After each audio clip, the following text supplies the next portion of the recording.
Assalamualaikum warahmatullahi wabarakatuh. Jumpa lagi dengan saya Ibu Erlina. Hari ini kita akan belajar tentang perangkat keras dan perangkat lunak. Belum masuk ke materi, saya jelaskan tentang pengertian komputer. Komputer itu adalah sebagai media teknologi informasi dan komunikasi yang memiliki beberapa keunggulan.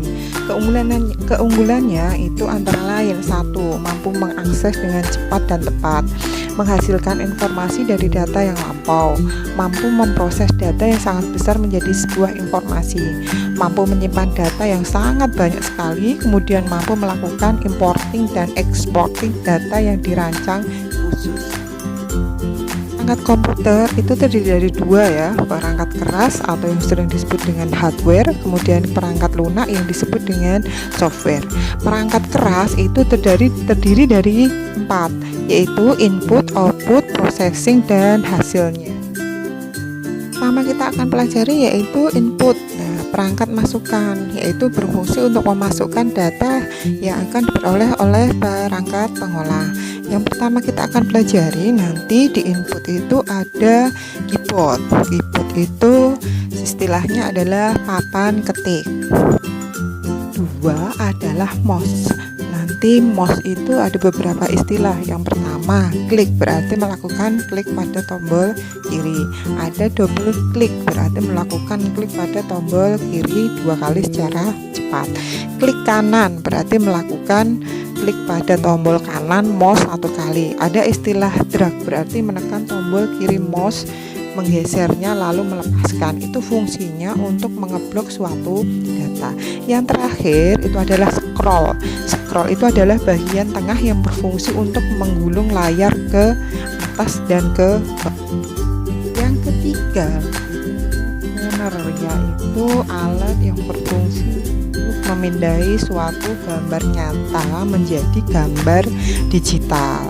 Scanner yang bisa digunakan untuk mencetak atau mengopi sebuah dokumen. Yang keempat adalah webcam. Webcam itu bisa digabungkan dengan komputer untuk menggunakan fitur video call, telekonferensi, atau chatting dengan melihat lawan bicara secara langsung. Keempat ada barcode reader. Barcode reader itu berfungsi untuk membaca kode batang barcode pada sebuah benda dengan menggunakan sinar inframerah. Selanjutnya ada touchpen. Touchpen berfungsi untuk menggerakkan kursor pada komputer atau handphone. Biasanya digunakan oleh desainer untuk menggambar desain gambar tersebut. Selanjutnya ada trackball. Trackball itu berfungsi untuk menggerakkan kursor dan eksekusi beberapa perintah dasar pada mouse atau handphone. Kalau di mouse itu yang bagian tengahnya, jadi itu untuk menggeser ke atas atau ke bawah.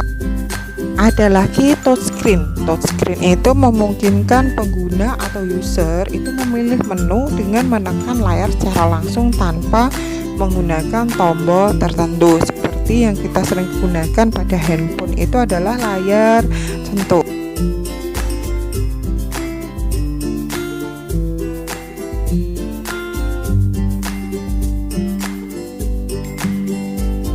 Untuk yang output, yang pertama itu adalah monitor. Jenis monitornya ada monitor yang flat, tabung, sama yang cekung. Selanjutnya ada printer. Printer itu ada beberapa jenis ya. Contohnya ada printer laser, ada printer inkjet, ada printer impact, sama printer kertas.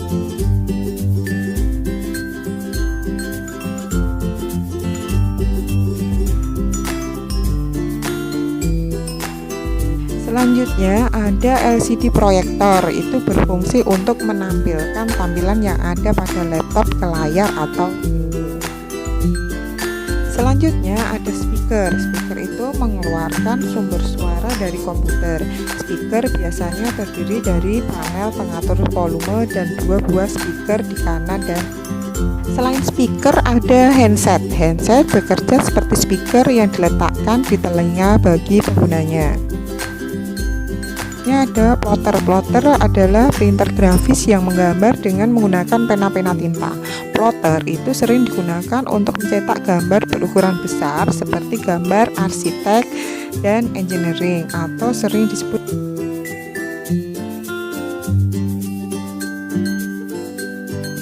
CPU itu mempunyai 3 komponen, yaitu arithmetic dan logical unit, control unit, dan main memory. Ada motherboard. Motherboard itu seperangkat komponen elektronika yang menghubungkan prosesor dengan perangkat keras komputer yang lain.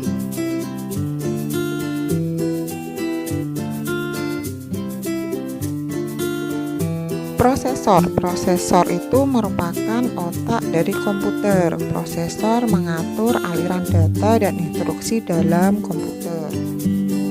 RAM, Random Access Memory, merupakan media penyimpanan sementara pada komputer. Data yang disimpan itu bersifat sementara dan akan hilang ketika komputer dimatikan. Tadi ada RAM, sekarang ada ROM, Read Only Memory, mempunyai tugas untuk menyimpan program yang sifatnya tetap atau permanen, tidak tergantung pada keberadaan arus listrik, dan program yang tersimpan dalam ROM itu mempunyai sifat hanya bisa dibaca oleh para pengguna komputer. Selanjutnya, VGA card adalah sebuah perangkat keras yang melakukan pemrosesan data keluaran berupa gambar yang ditampilkan pada layar monitor. Ada sound card, adalah sebuah perangkat keras yang berfungsi mengubah data digital menjadi data analog suara. Data inilah yang dikeluarkan oleh speaker menjadi suara. Power supply itu bertugas untuk membagi sumber daya listrik ke semua perangkat keras komputer.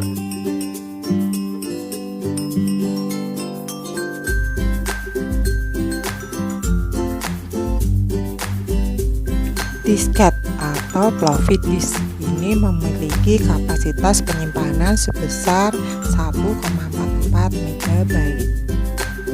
Harddisk memiliki kapasitas penyimpanan sebesar 250 MB hingga 1,5 TB.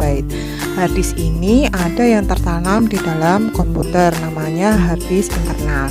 Sedangkan harddisk yang bisa dibawa kemana-mana itu disebut dengan harddisk eksternal.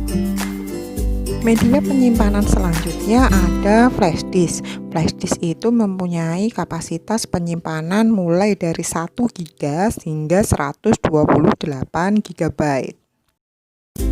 CD ini memiliki kapasitas penyimpanan 700 MB hingga 1 GB. Terdapat dua jenis CD, yaitu CD-R readable dan CD-RW writable.